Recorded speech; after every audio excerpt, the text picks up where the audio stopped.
जब जब वोट आवे जब जब वोट आवे दूर दूर घूमे हो कंगाल बनी के इहो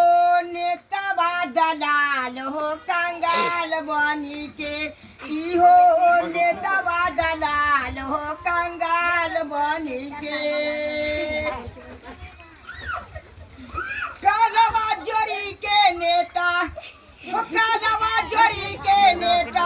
वोटवा दक्षिणे हो कंगाल बनी के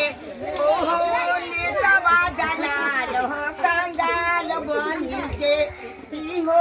नेता दलाल हो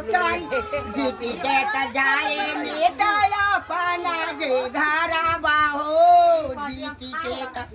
जाए नेता अपना जे घरवा पवनी के बाद नेता पवनी के बाद नेता कोई को न सुने हो कंगाल बनी के इहो नेता दलाल हो कंगाल बनी तो हमनी के क्या कंगाल करते जो सब अपने कंगाल हो हाँ सब